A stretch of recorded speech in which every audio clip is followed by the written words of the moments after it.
na na na na na na na na Square na round table. You know, you need to tune in if you want to hear you know. So we Chad, Josh, Dmitri, and Marcus every Friday. You know. It's the square round table. Tune in. It's the square round table podcast. Tune in every Friday. Let's have a blast. I know at work you had a long day. Just relax and tune in. Make sure you tune in weekly, every Friday. MajorsOnMusic.com. We also tune on Spotify, iHeartRadio, and YouTube. So yeah. Hey, what's going on, my freaks and geeks? This is the Square Roundtable podcast. Thank you guys so much for joining us tonight. Yeah, guys, I know it's been a while, but tonight we are back with another Inside the Voice Actor Studio segment. And this will be our 9th podcast of 2021. And tonight we have a very special guest. He's a voice actor who has brought to life many characters over his career, including Helvin from Seven Deadly Sins, Mob from Mob Psycho, Saiki from The Disastrous Life of Saiki K, and Reawakened, and Iruka Sensei from Naruto. Please, guys, let's give it up for Mr. Kyle McCarley. Thank you. How are Thank you you doing, guys. man? Happy to be here. I'm all right. I'm all right. Well, I see your team just scored, so I know you're really happy now. They right? did. Yeah. Well, I'm not. I mean, they're still down, so still down by a goal. But you know, I'm less unhappy than I was a few moments ago. That and that's the important thing. Yeah. But yeah, it would be terrible for you to be rocking your team's jersey and then they just get blown away tonight. But look, we're not going to put that in the universe, okay? Okay. No. But yeah, Kyle. So we talked about it a little bit before we started recording. But how has everything been for you? You said you kind of piled up a lot of stuff since the pandemic, and how has having to quarantine and be inside a lot? How has that affected you? Well, I mean, I think it you know, just like anybody, it's cabin fever sets in. It starts to feel like Groundhog Day. Every day's the same thing over and over again. I lose track of the days of the week, and not to mention the month. But in terms of you know, life as a voice actor, not a whole lot did change. I think we had about a week where, well, at least in the dubbing world, in the anime side of things, we had about a week where everybody scrambled to figure out how to do what we do with everybody in different places, and everybody, like every studio, took their own time figuring out their own method. But once everybody got that together, which I mean, some of them they were together within about a week. Some of the other like niches, like video games and original animation, they took a little bit longer because those are mediums that typically take longer to produce anyway. Okay. And there's a whole lot of other moving parts besides just the voiceover. Like dubbing, basically all we do is the VO, and it's at the very end of the production process. So it's kind of a little bit more immediate need for our job to get done right away. So that was, and the funny thing about it is that is the niche of the voiceover world that is probably the most technically challenging to make work in this world, because you have to, not only do you have to figure out how to send and receive high quality audio to everybody, you've also got to be able to send and receive video and sync it up with the audio that you're getting from somewhere else. So that took a whole lot of finagling. Everybody's still dying to get back into the studio when we get the chance, but thankfully I've been able to keep working. The industry never really missed a beat, which is nice. That's great. So are you one of the guys that had like your own home studio to begin with, or was this something you built? Yeah, because you had to this studio I've had honestly since before anybody really knew who I was. Because when I was getting into voiceover, I broke in through the online home record stuff, and then and for a long while I was paying my bills doing audiobooks, which has all been done from home studios for the past what year is it now? At least for the past 10 years more, I think. Oh, Probably wow. more like the last 15 years. I think the audiobook industry has been basically all remote. So since I was doing audiobooks, I had built up my studio for that, and it's moved with me a couple times, and it's gotten better, and it got a lot of upgrades during the pandemic, but I already had most of this stuff when that started. Oh, Yeah, Kyle. A lot of our other guests have done audiobooks. Like, how does recording audiobooks work? Like, say if you trip over a word, do you have to just start the entire recording over, or you just edit it out? So there's That'd be two awful. different methods to it. The one that I started out with, which I really don't recommend, is and I do use this when I'm recording auditions and stuff that are a little bit shorter, where you just keep the audio rolling and you make a noise of some sort. Some people have a dog clicker. I just snap my fingers. But that way, when you're looking at the waveform in your audio editing software, you can go, oh, there's a spot where I was making a note for myself to delete some stuff and make an edit. But when you're dealing with a really long audio, especially the really long, the sci-fi fantasy stuff that I was always doing, that stuff ends up being 20 hours minimum some of the time.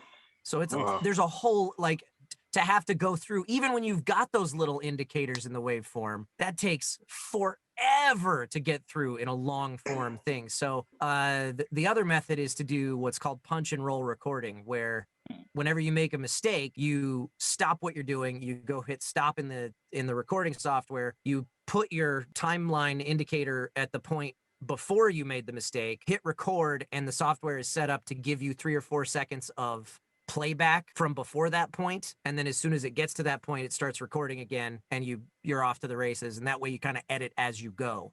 That's really the only way to make audiobooks worth the money. It's like any other. I have to admit, the second one doesn't sound as cool as the little Thanos snap. But Yeah, the little. and like, what software is that do you use for it?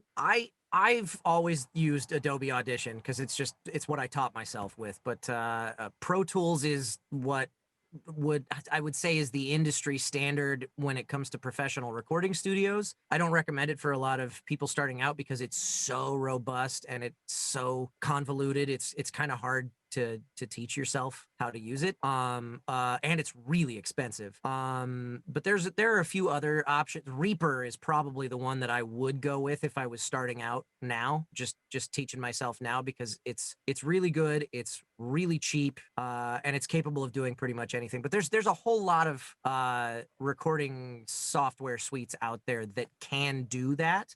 You just want to look for the option for punch and roll, or pre-roll, I guess is what they might call it.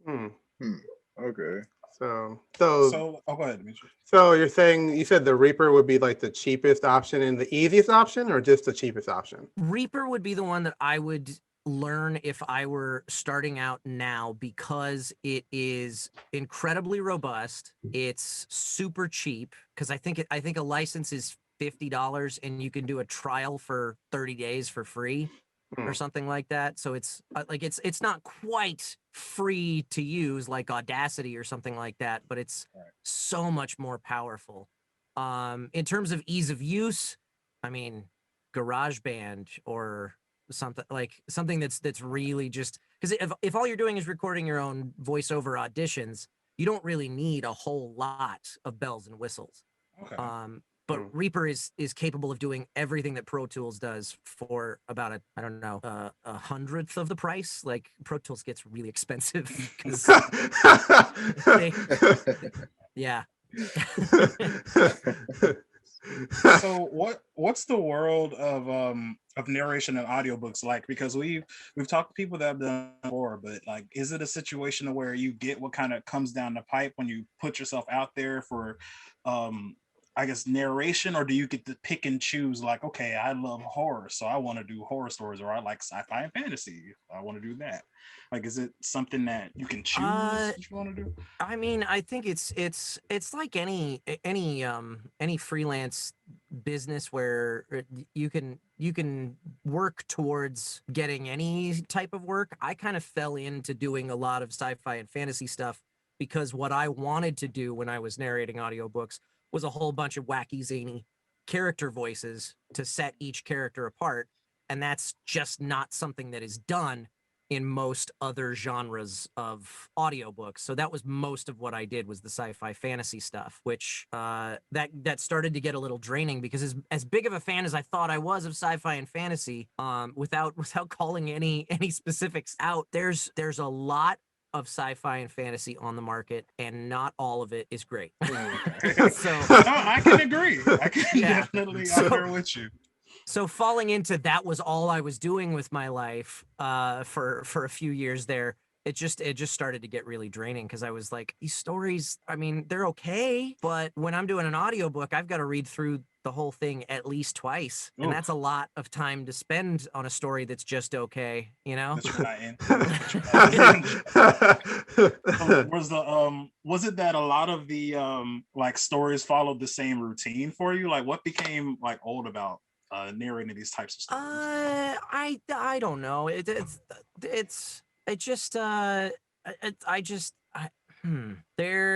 There was not a whole lot of depth to some of the characters. The storylines were generally pretty unique from one book to the next, I think. But the character depth, I wanted more. And some of the stories I just personal taste, some of them resonated with me more than others. And I happened to luck out and do a couple pretty early on that I was like, this is really cool. I really like this book. And then nothing else ever quite lived up to that.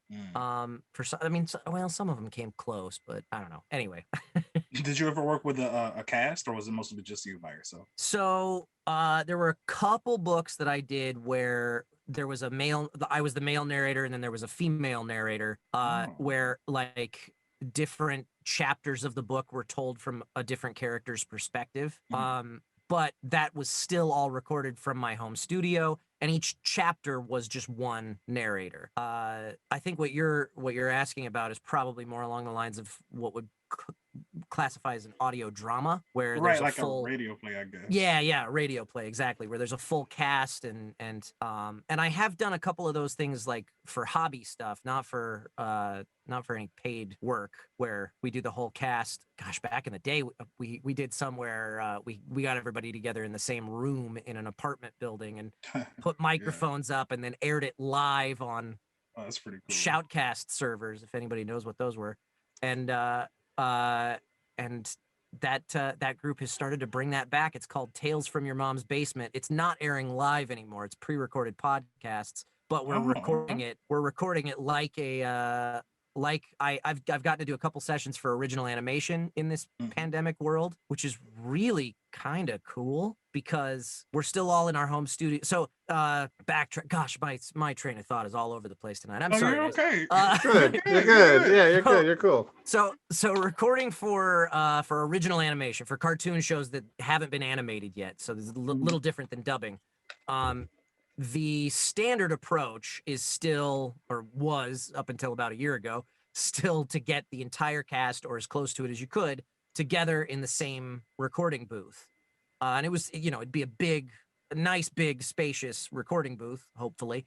And you'd all have music stands with your script on it, and you'd just kind of go through, all right, we're going to lay out your pages for this scene.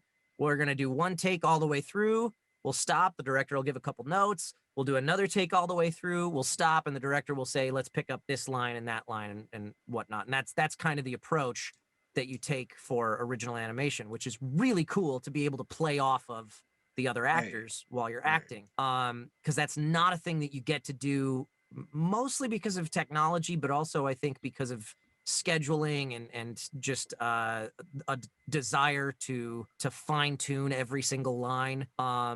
That's not something that you get to do in anime, in video games, and some animation has even started to go more towards one actor at a time. But the whole point that I was trying to get to is that in this pandemic world, I've gotten the chance to do a couple of sessions for original animations, cartoon shows, where we've done the whole cast on not on a Zoom call, because the webcams take up a little bit too much bandwidth, but we get to at least hear everybody else while we're recording. The Avalanche just got scored on. Sorry. I was about to say, oh, you should have seen your face. Yeah, your face is just like, oh, dang. It's regular season. It's fine. Okay. Give yourself a little hope. So we get to hear each other while we're acting, but the added benefit of the fact that we're doing it all remote is I'm in my home. So when we get to, I'm not in the next 2 or 3 scenes, I can take my headphones off and mute my microphone, turn on my speakers, and go do other stuff while I'm waiting for my next scene to come up. Sounds extremely comfortable. Yeah, it's great to be able to just like lay down on my little sofa over here while I listen to Steve Bloom be brilliant or whatever. Like, that's cool to just relax in my home while I listen to my peers work. That's awesome. And how did we get onto that? We were talking about radio plays. I've recorded a couple of things for Tales from Your Mom's Basement in the same approach as that. Sorry about that. That's all good. Where can, for our viewers and our listeners out there, where can they find your podcast? Oh, that's a good question. I would not call it my podcast, but I am a cast member. I think TFYMB.com, the abbreviation for Tales from Your Mom's Basement. Okay, great. Awesome. So, and of course, at the end, we'll bring that back again. But we'll put all of that in the description below, so no worries. Cool. But I really wanted to know more about your background, like as an actor, and what in general made you gravitate towards acting, and was animation and dubbing something that was always in the wheelhouse of something you wanted to do, or was that something that you kind of stumbled upon? I cannot remember a time when I didn't want to be an actor, but when I was a kid, I wanted to be an on-camera actor. I wanted to be on TV. I wanted to be in the movies. And I grew up in a small town in Kansas, and moved out to Los Angeles to go study theater at the University of Southern California. Kind of just because I was like, I like this campus, I like their program, and they're in Los Angeles, which if you want to make it in the movies and on TV, you want to be in LA as an actor. So that's where I came. And at some point in the process of going to school and studying theater, I kind of fell out of love with acting. And it didn't have anything to do with actually acting. It was all of the other stuff that you had to do to get to that point, and all of the different personalities that you had to deal with. I found that the more professional the venue got, the less professional the people seemed to be, which I really didn't care for all that much.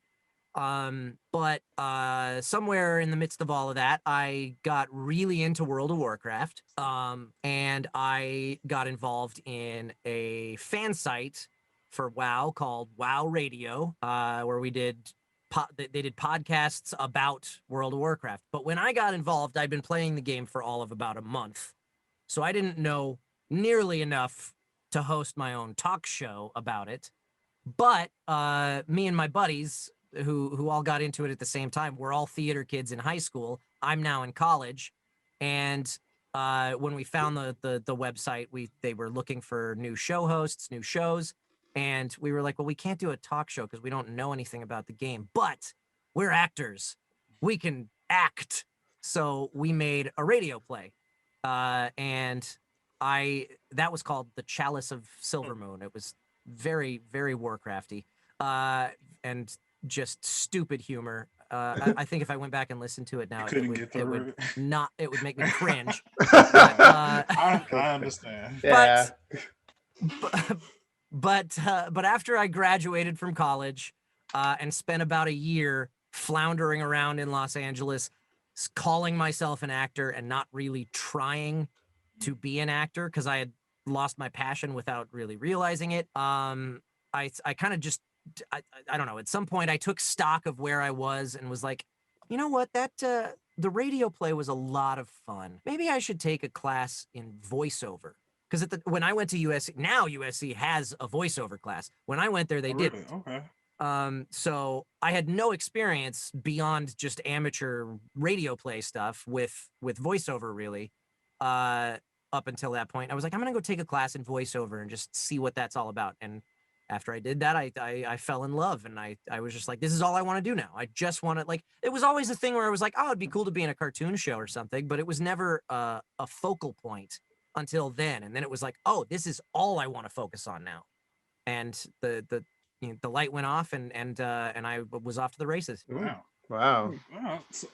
So was it did you go into prelay first, or was it like did you go straight into I floundered around on pay to play voiceover casting websites and just took whatever jobs I could find doing commercials and probably, I think there were a lot of crappy little mobile games that probably never even got released, and web series cartoons and stuff like that. I did eventually and then I got into audiobooks, and then I started going to casting director workshops in LA, where I would casting director and agency workshops, where I would go and be like, hey, it's me and like 10 other actors, and we're gonna listen to you talk about what you do and what you like to hear, and try and teach us little nuggets of wisdom about the business, and then we each get a chance to act for you, and you give us notes, and it's all under the guise of this is purely educational, but it's also a little bit of, hey, please hire me. So right. so I did that a lot. Oh, okay. I still do that now and then. It's kind of a vital piece of an actor's career these days, to try and network however you can, and that's one of the ways to do it. Plus you get to learn a little bit. But I met the casting director at Bang Zoom Studios, Mami Okada, through one of those workshops, and just kind of prodded her with some emails here and there afterwards, just like, hey, it was great to meet you, thanks for teaching, here's my demos and stuff. And then when stuff that I had done came out or won an award or whatever, which was mostly all audiobooks, I'd be like, hey, here's a thing that has nothing to do with your career, but it has to do with mine, so just remember me. And most people rightly just filed that straight into the recycling bin, but Mommy actually was one of the couple people that actually did open it up and did remember me, and then started sending me some auditions, and I eventually started booking a little bit, and then it all kind of just snowballed from there. Oh wow. Well, that's awesome. So basically, yeah, just keep whoever you want to hire, you just keep like sending them emails. Basically. Yeah, just keep them in your mind. keep going at them. So I tell you my story on how I got there, and I would say that with an asterisk, where it's like, don't do all of the things I did. Oh, okay. I think there are certain things that I would definitely have done differently. But I think yeah, that's I wouldn't say like hound them with emails, but keep yourself in their mind when you have something to say that might be relevant to them. Then you can, or there's a nice approach when you're seeking agency representation that I have now learned that I didn't know when I was hunting, that seems really nice, where you send them an email with your demos and stuff and your resume and everything, like, this is who I am, this is what I do, I'm looking for representation, whatever, and say at the end of the email, and you keep it pretty brief, and at the end of the email you say, if I don't hear back, I'll follow up with you in 3 weeks. And then you follow up in 3 weeks again, just say, if you don't hear back, you follow up and say, hey, I hadn't heard anything, just checking in again to make sure that you got my last email. If I don't hear from you I think you go another 3 weeks, then I'll follow up again. And then on that next check-in, you say, if I don't hear back, I'll follow up in 6 months. And that way, because 3 weeks is that nice little sweet spot where it hasn't been so long that they've forgotten you, but it's not so soon that you're annoying. I like that. Yeah, that's and cool. Then but you only do it a couple times, and then you're like, all right, it's not working out right now, they're not paying attention, fine, I'll follow up later on, I'll kick the can further down the road. But you also include that little snippet at the end of the email that says, I'm going to keep bothering you if you don't answer me. Right. So that encourages them to give you a response, as opposed to just leaving you in limbo. It's Which like is what I experienced for 6 years.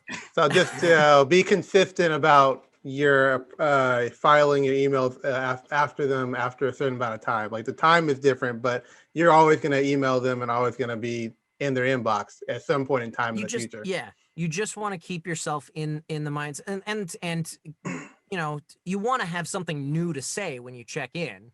Yeah. So I mean, don't send them the same demo that they passed on last time or something like that. But you know, if there's a new feather in your cap because you just booked some new gig that you're really proud of, then you can say, hey, look, here's this thing that I worked on. Or you know, or if you're doing that kind of regular, like that check-in every 3 weeks, 6 months kind of thing, then you can just kind of keep a tally of what's changed since the last time you contacted them and include that in your little email blurb. Okay. So basically like tweak whatever you did last time. I would say, yeah. I mean, Okay. it's always going to be changing too, because you're going to start to get like you're going to start to get frustrated with the fact that it's not working out, and so you'll be like, well, this didn't work last time. Maybe I should change something a little bit. But yeah, I mean that's yeah, essentially. It also really helps to get somebody to refer you, somebody who knows the person you're trying to talk to that you know. You can just be like, hey, can you give me an in? Or you can do the really sneaky thing is to make it a really soft ask.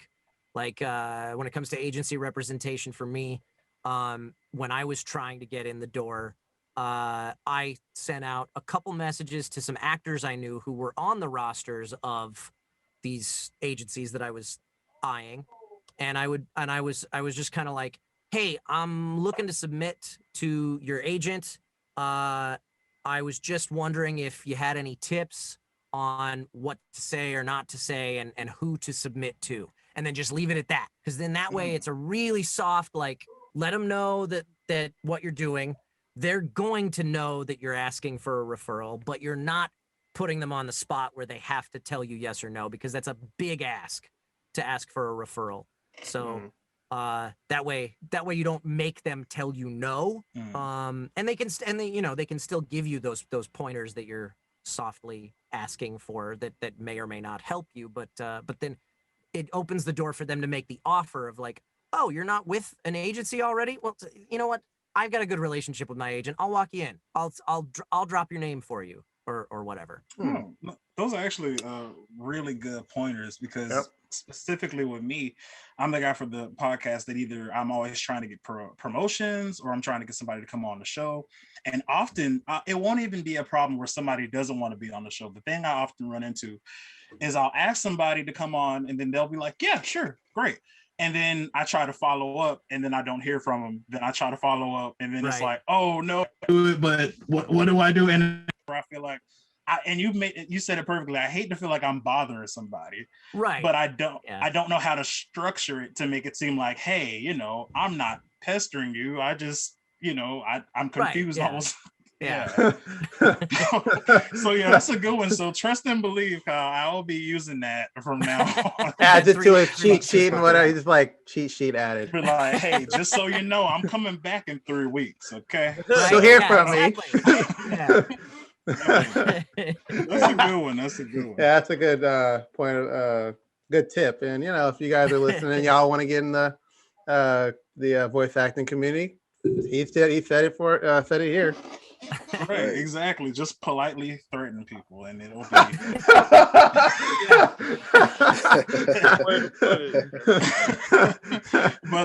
But yeah, that's good stuff, Kyle. Well, go ahead, Josh. What are you about to say? So basically you have to be eligible for an agent as well. Like you have to audition for that too. So agency representation is like everybody. I feel like it's looked at as this really big stepping stone in a career, and it is.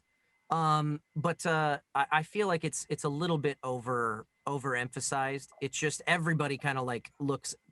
Even when you're talking to other actors in town, like there's a question that'll come up at some point in conversation. It's like, oh, who's your agent? Who are you with? Who are you repped by? And then there's a silent little judgment that passes based on the answer to that. That's like, oh, you're with so-and-so. they're one of the really good ones. They're like, oh, you're with those guys? Oh, I've heard really terrible Oh. things about that. But anyway, I digress. As far as what it means, acting, it's especially voice acting, there is a whole lot of pounding the pavement of your own that you have to do. You have to form relationships with the people who are making the casting decisions, to make them want to hire you. That's something that has to happen, whether you've got a top tier agent or no agent at all or anything in between. You've still got to go and forge those relationships and make them want to cast you, because it doesn't matter how good you are if nobody knows who you are. So that's the first thing, is getting to know those people. Plus, they can open the door for you if you get to know them for one of those top tier agents, because they can, when you work with them, they can be like, how did I find out about you? You don't have an agent, right? I got a great relationship with this agent. I'm gonna walk you in there, or something like that. That's happened to a few friends of mine.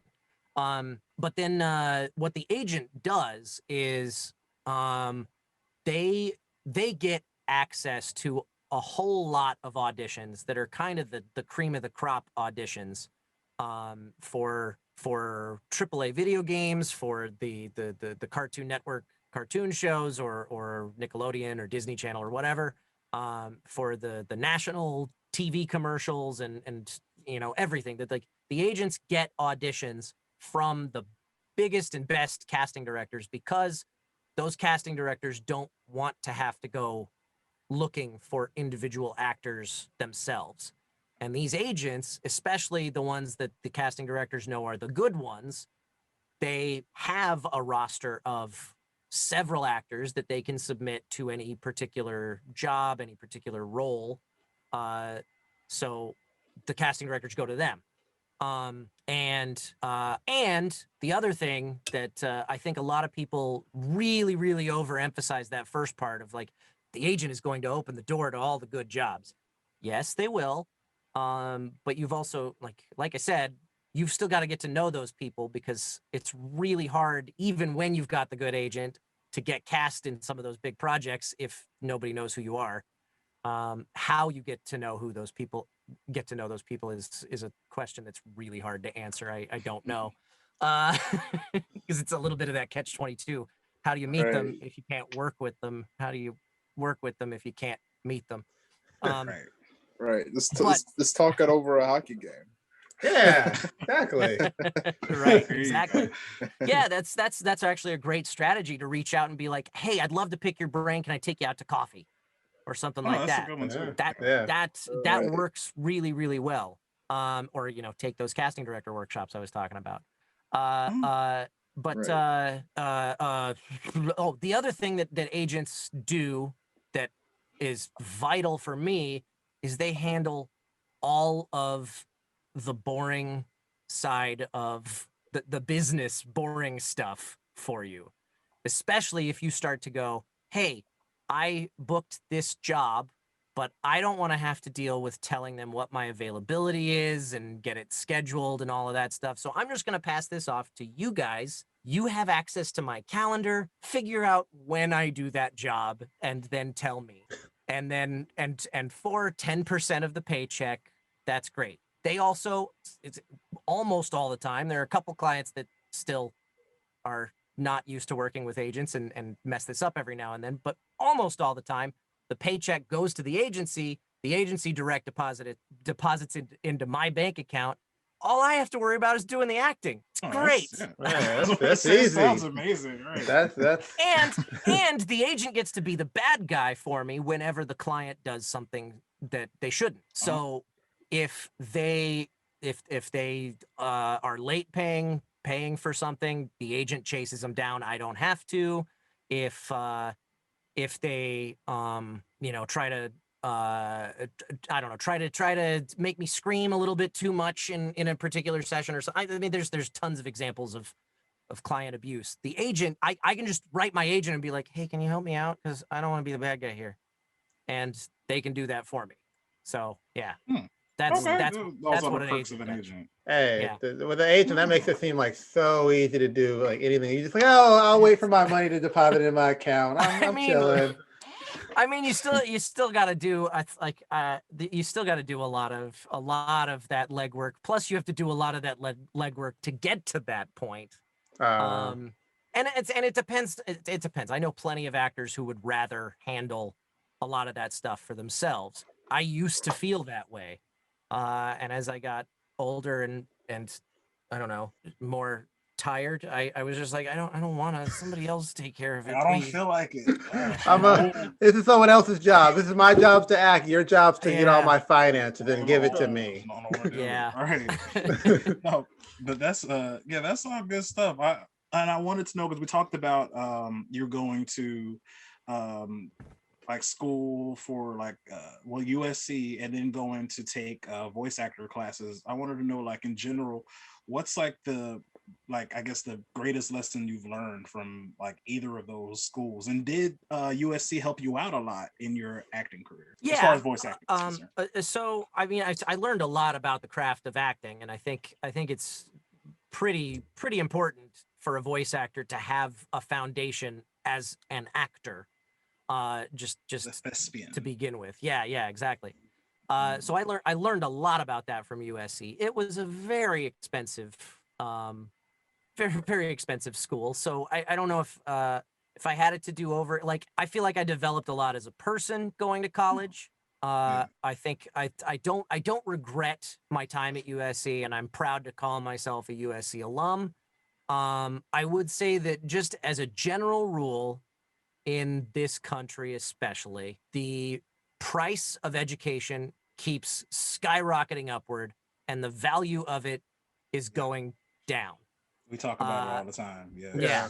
Yeah. And it depends on what career you're seeking out, because there are some things like if you want to be a doctor or a lawyer, you have no choice. You've got to get the degree. Yeah. But Yeah. there are a lot of career tracks where the degree is just a line item on the resume, and it maybe it has a little bit of sway here or there, but not necessarily. And in terms of learning the skill sets, especially for an actor, you could do that a lot more economically by going, you know, and finding those classes that are specific to your needs, from trustworthy sources. Finding who's trustworthy, that's tough.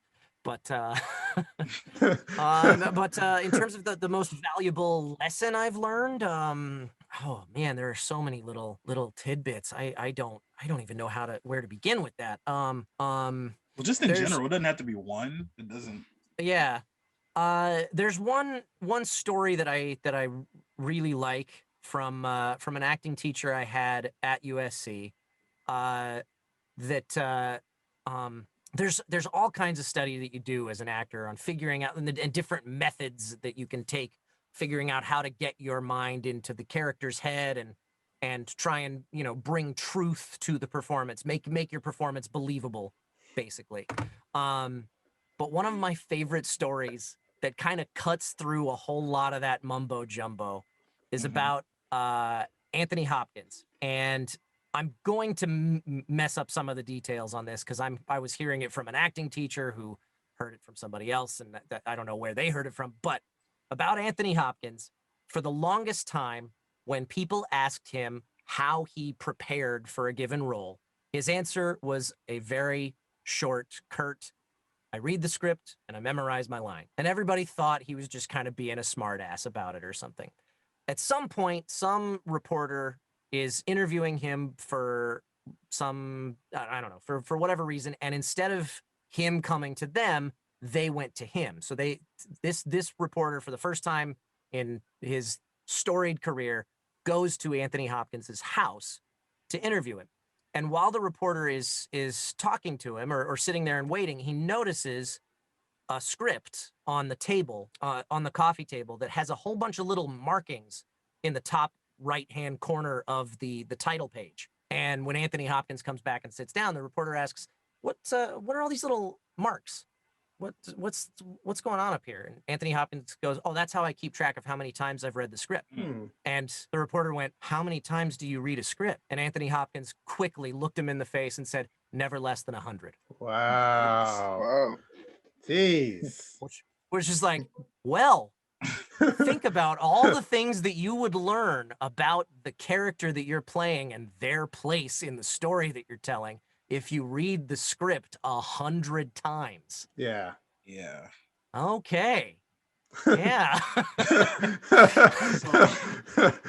Yeah. So you basically so you read your scripts like multiple times and hands down. Well, I say that because it's an interesting story.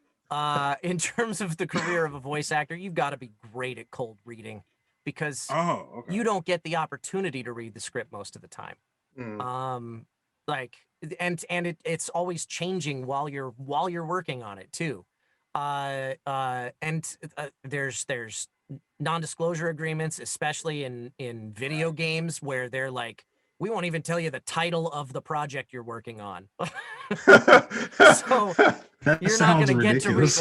Like, I know it sounds ridiculous, but there are plenty of times where I will get a script and all I have are, and I don't get the script until I walk into the booth. That's very common. But there are plenty of times where I'm working off of a script that only has my character's lines, and I have to trust the director to know what's going on and tell me what the situation is leading into each of those lines.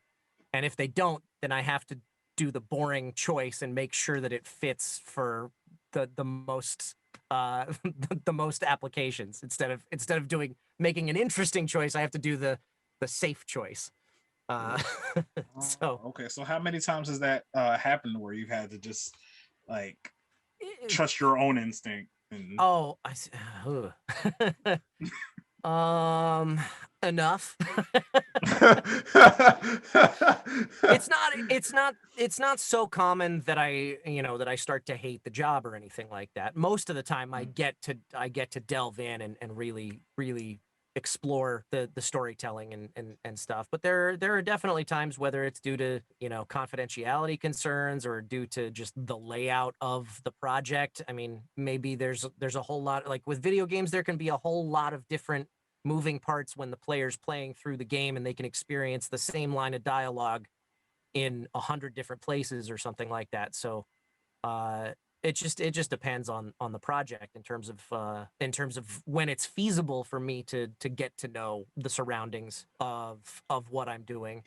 But there is definitely a whole lot. It's a very collaborative process. You have to be very, very trusting of the other people that are involved, and just do your best to make them look good, and hopefully they'll do the same for you. Oh, so there is room for like improvisation and kind of making the character your own, or is it just like? Well, yes. I mean, yes. You get it, again, depends on the project, depends on the medium too. With I think with original animation, that's probably the place where the actor gets to dip their fingers into the creation of the story and the character the most. Because everything is still very fluid at that point in the production process. At most, you're working off of like an animatic, where it's just like sketches of the characters that are like, here's a frame where these characters are talking, here's a new frame where these characters are talking, or something like that. But they still haven't done all of the animation, so there's plenty of room to maneuver, like mold things and change things and add stuff if improv is your jam.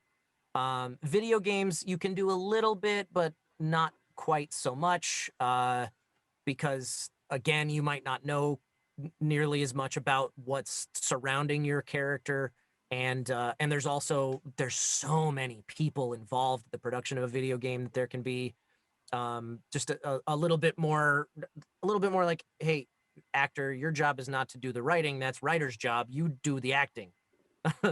There can be a little bit of that, but I mean, they still want you to make it sound real, so you can add little bits and pieces here and there that make it more fun. But there's less full-on improv. There's a little bit, I guess ad lib would be right. Okay. If there's a difference between improv and ad lib, that would be it, I guess. There's definitely plenty of room for little bits of little stutters and stammers within the line. or a word here or there being changed because I'm like, this feels more like this character would say this type of word instead of that type of word. But I will always give them a take where it's as written, and then I'll be like, hey, I got another idea. Can I give you this as an option? And there's plenty of room for pre-life and post-life, like a little breath or a laugh or a sigh here and there or something like that. And then as long as it fits within the mouth flaps, kind of. Well, and that's what I was going to say. And then when you get into anime, there's a lot less freedom because you are trying to fit those mouth flaps. And that's where the writer's job is just so important. I feel like the writer's job is important in every medium, but man, talk about underappreciated and overworked script adapters for anime. Well, let's talk about it. Sure. Because I know you're on the other side of that too, so I think it's pretty interesting. I want to know how that world works also. Yeah, sure. So I have done a little bit of script adaptation for anime and a little bit for live action, but I really hate doing it. So oh man, because I work as an actor dubbing a lot of foreign live action TV shows and movies as well.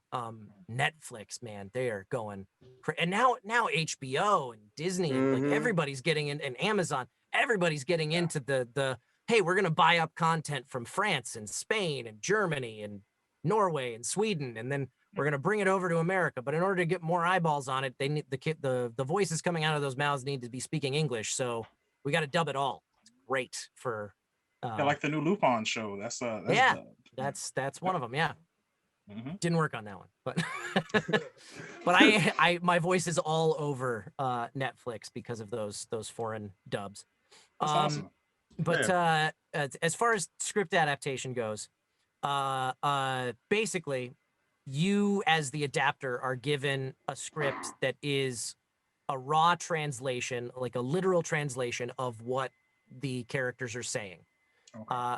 Sometimes it's a thorough, very literal translation that gives you notes on like, this is a little idiom that only makes sense in this particular in the culture that it comes from, but basically it means something along these lines or something like that. Like sometimes you get a really great translation like that. Sometimes you get a translation that is literally just the subtitled version of the script, which, for the record, there's a lot of, I know there are fans in the anime fandom that are like all in on subs versus dubs or vice versa. And one of the dumbest arguments that I have ever heard somebody make in support of subs against dubs is the subtitle is what they're actually saying. No, it's not. It's an adaptation. Talk about it, Kyle. Yes. Get in on them.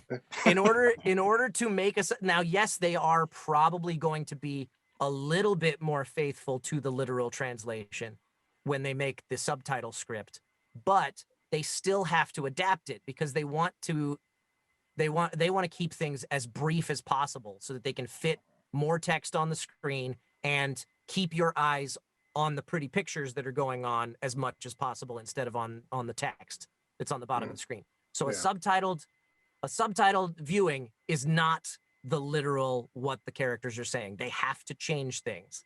If you want to know what they're actually saying, you got to learn the language and immerse yourself in the culture so that you understand all the nuances. Otherwise, you can't compare it.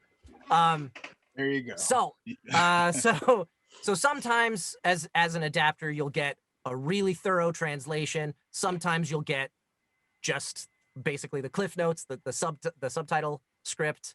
My favorite is when I get something that's hopefully more towards the thorough side, or at least somewhere in between, something different than the subtitle, because then I can reference, especially if it's already out, which is less common these days. The simuldub schedule is getting more and more common, but if it's available, I can reference that subtitle as well as the translation that I've been provided, because sometimes the subtitle will take some liberties that'll tell me a little something that's like, oh, that's what they're saying. I get it. Great.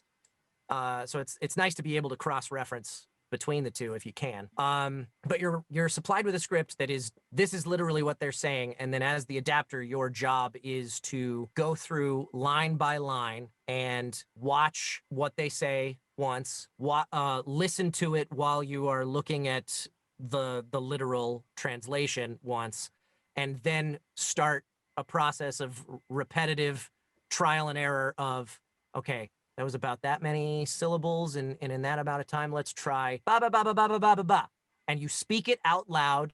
I think it helps to kind of do something at least sort of along the lines of, you know, putting your mind in the mind of the character. You kind of act as you do it, because that way you hopefully get closer to what the actor's going to do when they get into recording it. And more importantly, you write words that are in the voice of the character, and you're not writing dialogue that, you know, everybody sounds like a 90-year-old man or something like that.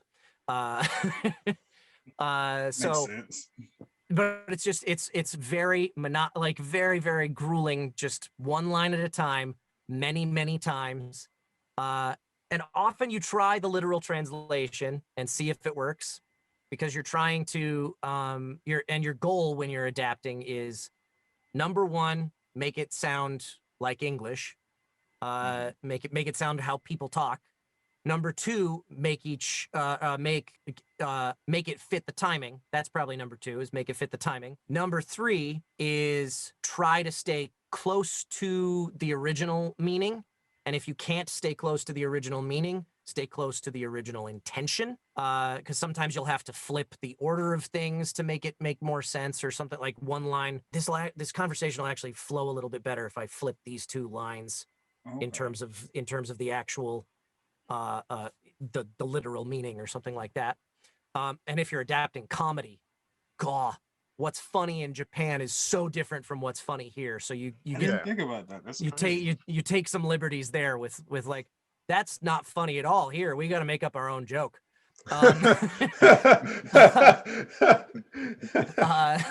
So that's number three. And where was I going with this? What did I say? So number four would be localizing. So in the case of those jokes that don't make sense, a lot of most dubs these days, we adapt out things like senpai or Sean or San or you know, the honorifics and stuff like that. We kind of try to get rid of that kind of stuff. We don't always say Mr. So and so. And that's very common over the, you know, so we kind of try and adapt that stuff out most of the time. Sometimes the client will weigh in and be like, no, we want to keep that because this is set in Japan. It makes sense for them to be using those honorifics. Fine. So that would be the number four goal. And then I had another one in my brain, and now I've lost it. What did I say? Make it sound like, and then the fifth one would be make each character sound like their own unique character. Try and write words that sound like that character would say those words, as opposed to, you know, everybody sounding like a teenager or teenagers sounding like middle-aged men or something like that. Okay, that makes sense. Actually, I have a couple questions about that, because I look at shows, and you made a good point about just the comedy aspect. So what about shows like Reawakened, Saiki? It's like, that's literally all comedy. So do you guys lost somebody? I'll bring him back. Continue. Okay, cool. So a show like that, can you hear us, Josh? Okay, cool. Oh, he did. Yeah. Okay, you're back. All right. Okay, so a show like Saiki, that's like literally 100 or 99% comedy. Do you guys outsource? So because I know you guys aren't really probably comedy writers. Like, how do you take a script like that? It's always no, it's on whoever is calling the shots to hire a writer that knows how to write comedy. And in the case of Saiki K, those scripts, I think Saiki K Reawakened, I need to stipulate, just the season that was done for Netflix. Right, the Netflix. That was, I think so. Chris Bevins was the director on that project. I think he wrote all of the scripts. I might be talking out of my rear end on that. I'm not sure. He wrote some of the scripts, if not all of them. And if he didn't write all of them, I think he was involved enough in the production process to say, hey, hire this writer to write the scripts I don't write on that particular project. It depends, though. It very much depends. But yeah, in order to write a good comedy script, you've got to have a writer that knows how to be funny. Okay, because that makes a lot of sense. Because when I'm watching the show, especially like with guys like Jet Black Wings or whatever, like the comedy is spot on. So I mean, that's why I respect the anime genre so much, because it's so many acrobatics you guys have to go through just to put out some content. It's a lot of jumping through hoops. Ridiculous. Yeah, I got into script adaptation because I worked on enough projects where the script wasn't that great, and I was like, I want to be part of the solution to this problem. And then as I started to do it a little bit more, you start to have a little bit of respect for some of those bad scripts where you're like, you know what, I get that I still think it wasn't a great script. I still think you could have done a better job, but I get it. I understand how we got to this point. So is it okay, so for comedies, okay, you hire a comedy writer. Let's say like for some of the shows you worked for, is there a team? Like, how does that whole process work? Like, do you work on one episode and somebody else works on another episode, or do you do a full season by yourself? Like, how is the work delegated? The preference for the sake of consistency is to do one writer for the whole show. That especially in this era of simuldubs all over the place is almost never possible anymore. And in that case, yeah, you delegate it. This episode is this writer, that episode is this writer. And hopefully you don't like the more writers you add into the process, the less consistent the show is going to sound, or the more generic every character's voice is going to start sounding, because writers are going to have to start playing it safe to make sure that they're not contradicting what another writer's doing. Oh, okay. Yeah. So how long does it usually take you to write an episode?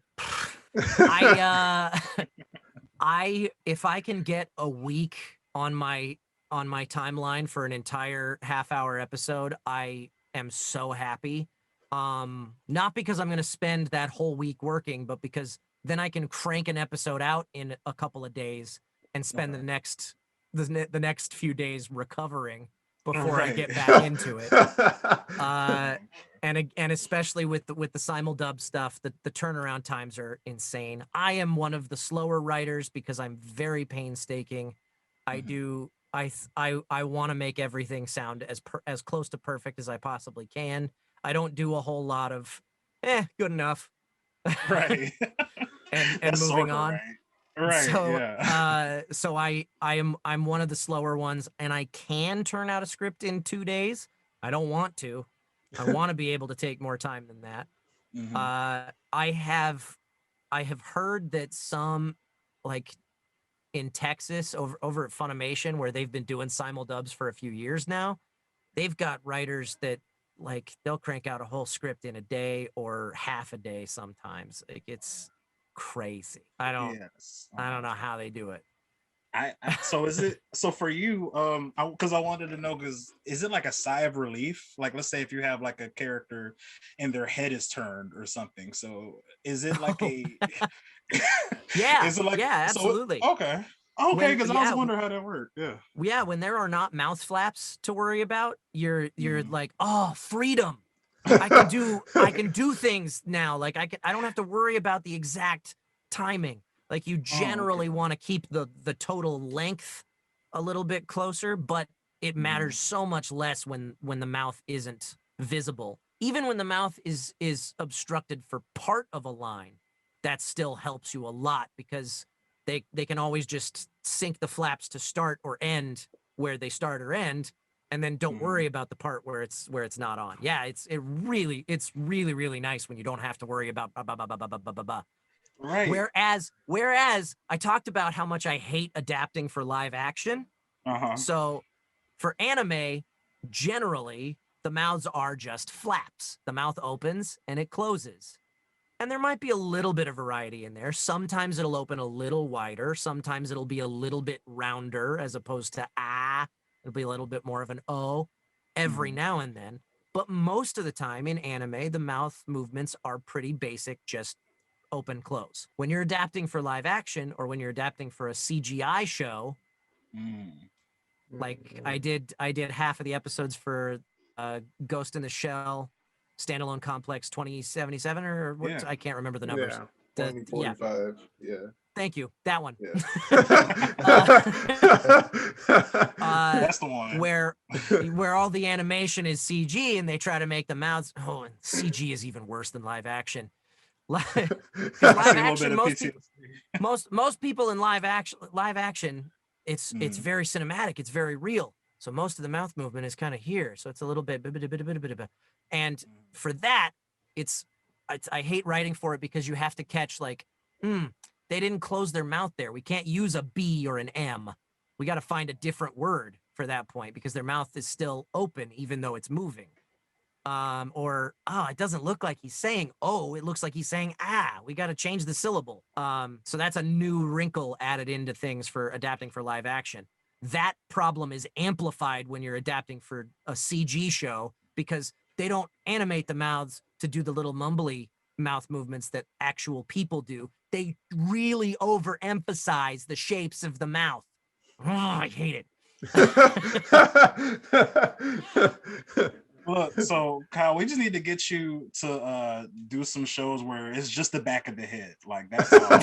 yeah. Honestly, this is something that Bob Buchholz mentioned to me once upon. He's a great director and he's been in the anime business for a long time. But he pointed this out to me years ago when we were adapting. I think we were adapting something live action actually. I can't remember, but he's noticed. He pointed out to me that there's a trend where you almost start to feel like some of these foreign production companies are producing, like they're filming what they're working on with the adaptation in mind because they don't focus on people's faces a whole lot anymore. Which honestly, that just makes for a more interesting, visually more interesting show to watch. When you're not just looking at people talk, you're seeing other like more interesting shot compositions and stuff like that. That stuff that helps for sure. No, I see. And what made me think about it was when I was watching Saiki K, because I was like, oh, this got to be so simple for the main character because he talks from inside of his head. Yeah, so it was the best gig ever. Because I was telling my brother, I was the lead role in a show. And I didn't have to worry about flaps at all. See, for the exactly. entire thing. It was great. The funny thing is, I didn't even notice until like 20 episodes in, because me and my brother were watching. I was like, Joshua, check this out. I'm like, he doesn't open his mouth. No, he communicates telepathically. Yeah. And the whole joke is that like people don't know that he's telepathic because he's so lazy that he won't actually speak. But he'll use his telepathy to make people think that what they're hearing is coming from his mouth. He's like one of the best characters. I love the character. He's so lazy about it. He could be like a superhero in like a superhero complex, but he's like, that's too much work. I just want to be a simple guy. Yeah. No, that's like hands down. Because I was going to ask you who your favorite character was. I'm guessing. So yeah. If you want to ask me my favorite character, that's such a hard question to answer. You've probably asked other actors, and they answer with like that. That's like asking me to pick my favorite child, right? That's the most common answer. I would say so. The question, I think it was Ezra Weiss. Was like he's a director that I've worked with several times, also an actor who he happened to be like the head of whatever this panel was at a convention, and I think he turned that question a little bit with what was the most memorable character you worked on, I think, or something like that. And I have to answer that. I cannot in good conscience answer that question with anything other than 9S from Nier Automata. If you guys haven't played that game, I know I'm biased, but play that game. Okay. It's so good. Wait, which game is that? Like, what's it about? Because I think I've heard of that game, but I'm not too sure. Well, you may have heard Nier Automata. Yeah. That's the pronunciation got it's because it was, it's not a very common word in the English language, but automata is a word in English. And I didn't learn until after production that was the case. I thought it was something that they just made up for the game. And in Japan, they said the word automata. So in the game, I think we only said it one time. It was only said by one character at the very end of the game. But everybody in the production process called it Nier Automata. And then at some point after it came out, I learned that it was an actual word, and the correct pronunciation is automata. So as far as how you're supposed to pronounce the name of the game, I don't know. It's one of those. Anyway, that game is about how do you say what that game is about? What's the tagline? I guess it would be Android girl short skirt existential crisis. Maybe. I mean, that sounds fun already. That sounds fun. I think I've seen some of the gameplay of that. That sounds about right. Yeah. It's action adventure made by Platinum Games, created by the brilliant mind of Yoko Taro, who Nier Automata was the game that everybody finally knew him for, because this brilliant man finally got paired with a great game developer with Platinum Games. And it's published by Square.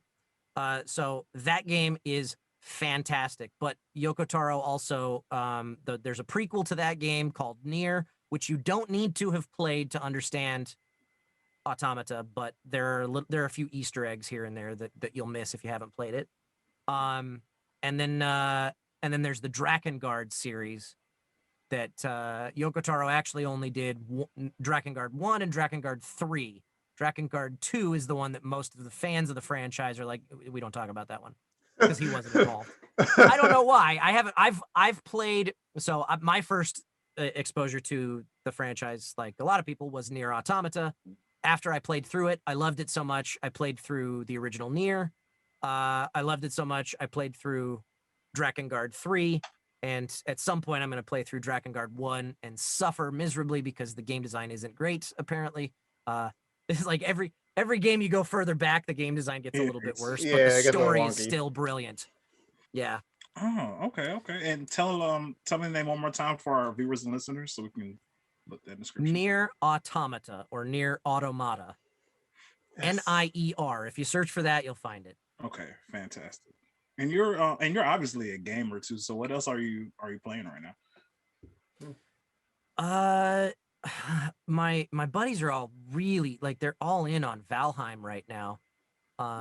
So gosh, I've been so busy with other stuff. I haven't really been playing a lot of games, but right now, because they're all in on Valheim, when I'm playing games, I'll jump on and hang out with them and just like have them give me a bunch of gear that I can use to go exploring with them. But most of the time, all they're doing is just building new stuff for their little village. Are these online games? I'm a PC gamer. Almost. Okay. Like other than when I'm playing stuff that I'm in, exclusively PC gamer. Yeah. Oh, okay. Cool. I'm like the exact opposite. I'm like brand new to that world. Yeah. It was always a thing for me when I got big into video games. It was through Steam. Steam is clutch. I mean, I had a Nintendo, I had an N64, Super Nintendo, and PlayStation. Like, I've always had a console from every generation, although I've jumped from brand to brand. Same. But PC gaming is what I always go back to, for sure.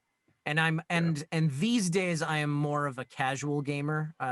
When I'm playing games and I'm not streaming it, even a lot of times when I am streaming it, I'm not playing stuff that's super heavy on the narrative stuff, because I want to be able to play stuff that I can just jump in and jump out of.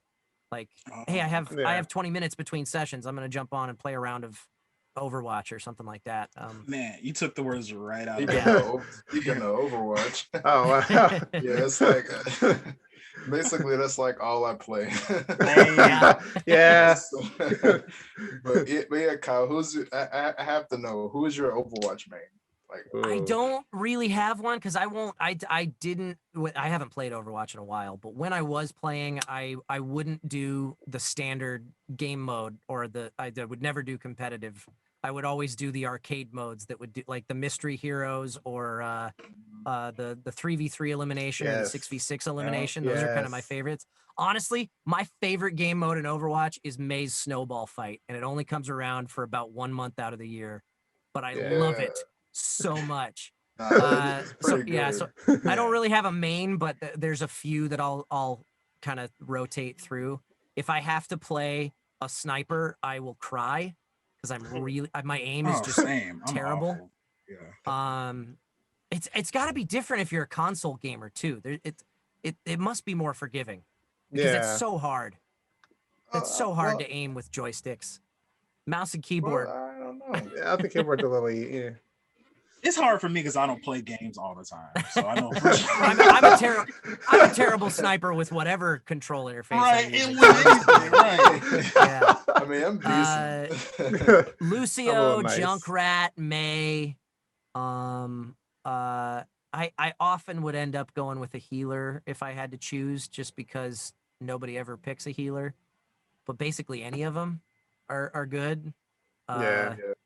Oh no, all of them. Yeah, I'm incredibly violent. So anytime it's just like Soldier 76, like my thing is, look, Kyle, just as basic as possible. Because I don't know if it's because I'm getting older or if it's because games are just so like complicated. Now I just told I just told Joshua earlier, right before this, we were talking. The new Spider-Man game just came out, and that's the last game. The first game I've actually beat and played full in a long time. Like I bought The Last of Us 2, haven't played it. I'm in there a few places. Right, exactly. And I barely I played the first part of the game, and like I haven't played it either. you're in it and you haven't played it. I mean, I did some additional voices. I'll be a voice in the background here and there, but I'm not like a major character. So man, if I would play it every day. I'd be like, yeah, see, that's me. I'm the guy screaming in the back. I'm guy number 5 over there. You know, I've thankfully gotten to the point in my career where the shine of that is no longer so overpowering that I have to consume everything that I'm in. Right. No, I completely understand. But that that game looks awesome. It's just I don't play those long sprawling narrative games that often. I just don't have the time. Yeah.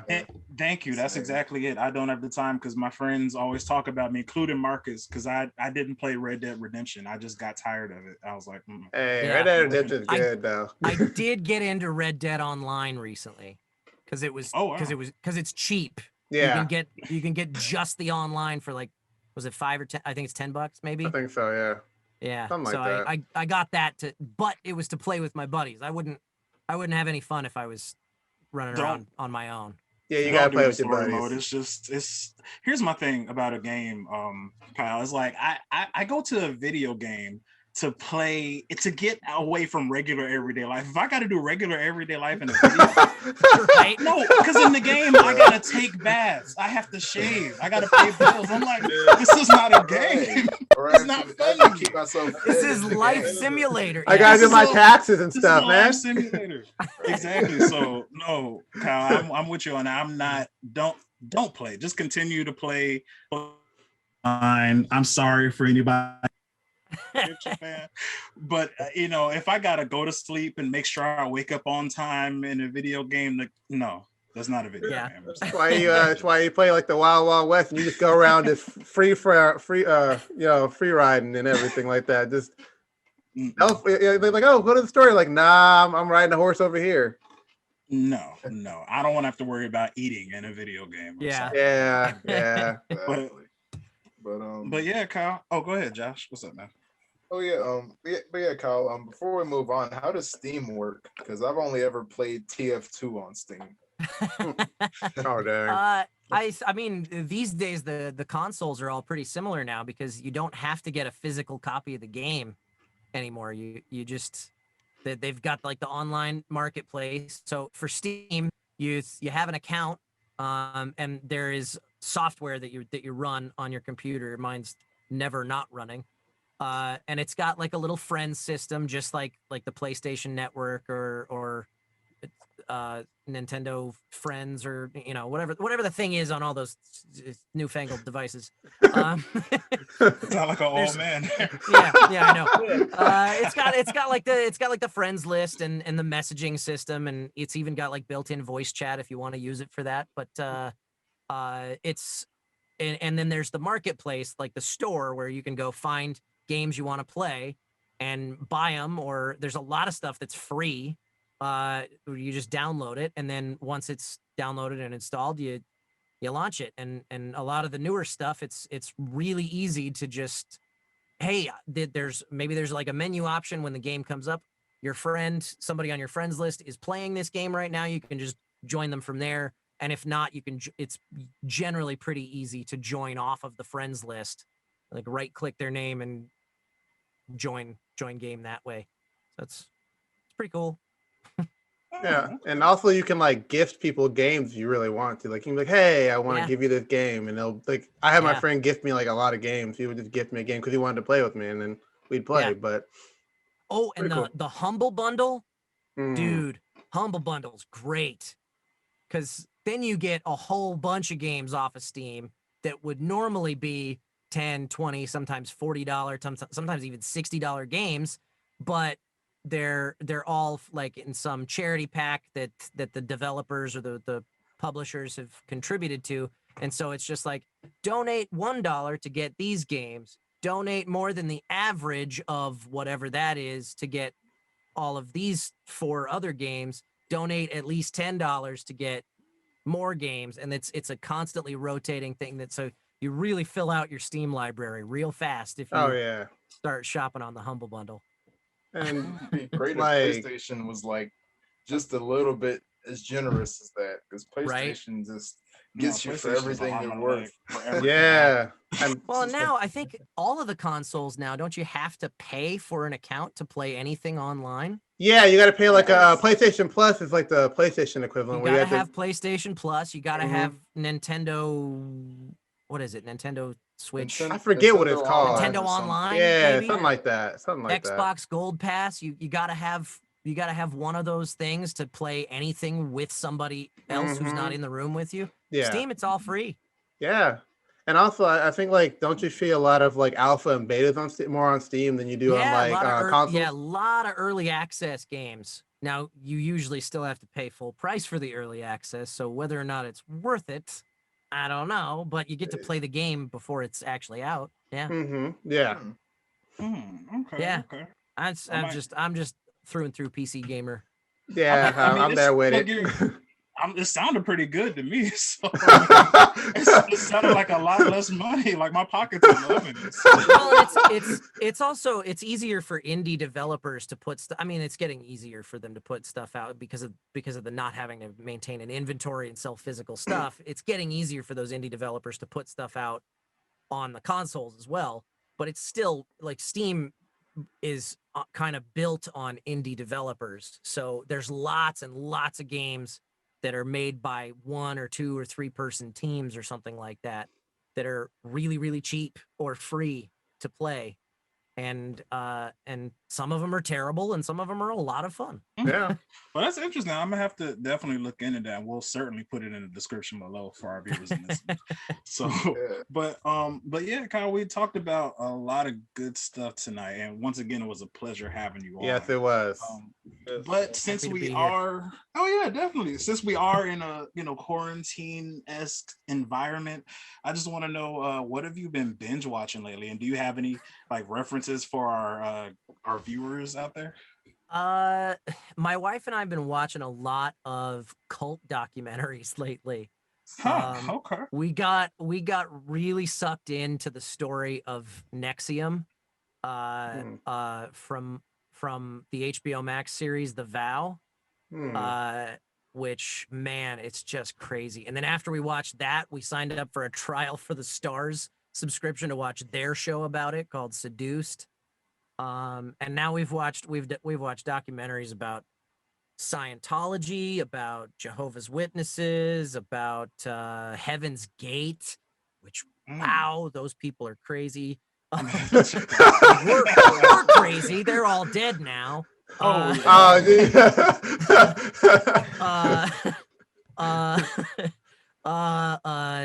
The Waco cult, the Jonestown cult. We just got really sucked into the like, how do people get brought? Because it's fascinating to see just how normal people who really aren't crazy get manipulated into believing things that don't make sense and then serving people in terrible ways. It's like a morbid really fascination. psychological kind of thing.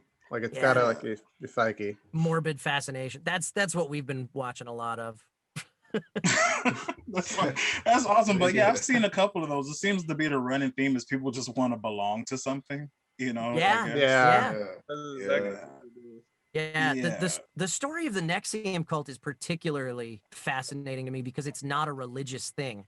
So it was so volatile, like the potential for manipulating so many people was so great because it didn't rely on any religious beliefs. It was like a self-help program thing that was then twisted to do terrible things. It's crazy, just crazy. Oh, well, there's one. It's not really a cult thing, but since you're kind of into watching, like, sort of, it's in that kind of vein. There's this show on Netflix that is crazy. Me and my uncle just watched it. It's called Don't F with Cats. Have you seen that? No. And the whole reason we haven't watched it is because my wife, Caitlin Galt, fellow voice actor, she's phenomenal. She's the voice of Fenico in Agretzko, if you happen to know that show. That's kind of her biggest claim to fame. But she is such an animal lover. And Gotcha. just based on the title alone, and I think she's heard from people, she's like, I can't watch that. No. Yeah, no, no, if she's animal lover like that, she's definitely not gonna watch. No, she can't. Like, if there's when we get a movie recommendation, we have to check the doesthedogdie.com or whatever. Like, you gotta, there's a site. There's a site for that. Yeah, you gotta wow. you gotta like she has to be warned ahead of time. Like, okay, this movie's great, but you just gotta know that there's a scene where a hunter kills a deer. So watch it with somebody who's seen it before, so they can warn you. Hey, close your eyes right here, or something like that. Oh, okay. No, that series, she wouldn't be able to remove her hands from her. Yeah, that's why we haven't watched it. No, that's a crazy one, but no, I completely understand that. Yeah. But yeah, guys, definitely, if you want to fall into the rabbit hole of watching a bunch of cult shows, which some are interesting. I can't remember what I watched, but yeah, it is a rabbit hole. You get sucked into that world. So it's like, it's like, as people do this, like, and that's what got me into the casting. It's like, wow, people really do that. So it's crazy. And so many of those cult documentaries mention, well, this is sort of similar to what happened, blah, blah, blah, blah, blah. And then you're like, wait, what happened there? I need to go watch that documentary next. Right, exactly. Exactly. So, but yeah, I never thought about like outsourcing for documentaries like on premium channels and stuff, because I typically just dumpster dive into YouTube for any little documentaries. Yeah. There's some really, really good filmmaking done for some of those documentaries that are on the premium streaming services. Not to say that there isn't in the YouTube stuff. I haven't watched it, so I'm not a big YouTuber. Really? Nah. That's like the main thing I digest every day. Yeah, I'm on YouTube 24 hours a day almost. Like, I'm here.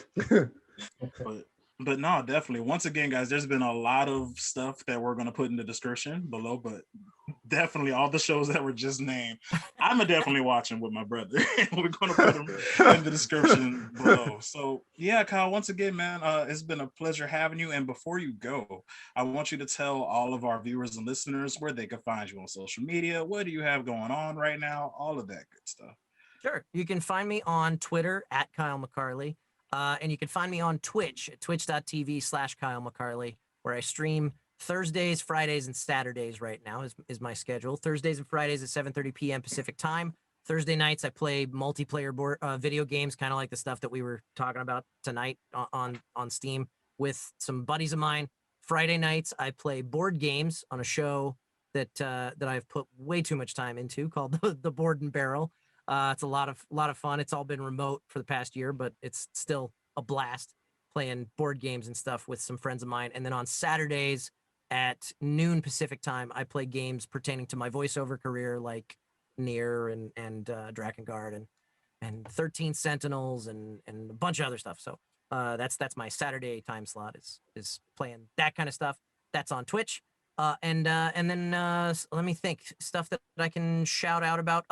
The dub of Mr. Osomatsu has finally been released. Wait, has it been released? It's getting released on Blu-ray in the next couple of weeks here. I can't remember the exact date. I think it's early March. But we worked on it for like over the span of like 3 years. We announced the cast back in 2018, was it? I think it was 2018, August 2018, when we announced the cast at Anime Weekend Atlanta, which is very unusual. Most of the time, anime casts don't get announced until the show comes out. But Osomatsu, we announced the cast because we were trying to build up hype, and I don't know what happened because I'm not privy to those conversations, but it got shelved for a while. We came back to it. We finished cranking out a whole bunch of more stuff, and now it's finally, the first season's finally coming out on Blu-ray. Check it out. It's a very, very funny show. Hey, definitely. And one more question before we go. Did your team win? No. Not tonight. Goodness. You Get know it what? together, guys. You know what? It's okay. They are they are still, by the odds makers, the favorites to win the cup this season. So more often than not, they will win their games. They just didn't win tonight. That's a great way to think about it. Yeah, that's a great way to think about it. So definitely fingers and toes crossed, all that good stuff. Yeah. But yes, once again, Kyle, it's been awesome having you, and we'll have all that stuff once again in the description below. And yeah, guys, guess what time it is? Shameless promotional. Promotion. Oh, I already did that. Sorry. Right, that's exactly how it is. So now it's our turn for our shameless promotion. So we are the Square Roundtable Podcast, guys. You can catch us every Friday on MajorZoneMusic.com at 10 a.m. Pacific Time, 12 p.m. Central Time, and 1 p.m. Eastern Time. And you can catch us on YouTube on Fridays at any time. And if you like the video, smack the like button, comment on anything that you liked in this episode, and and share the video. And follow us on, yes, definitely, please. And follow us on Instagram and Twitter and our Facebook group at the Square Roundtable Podcast. And yeah, guys. So follow us. What were you about to say, John? No, I was gonna say, please follow us and talk to us. We need more friends. Yeah. Yes, we do.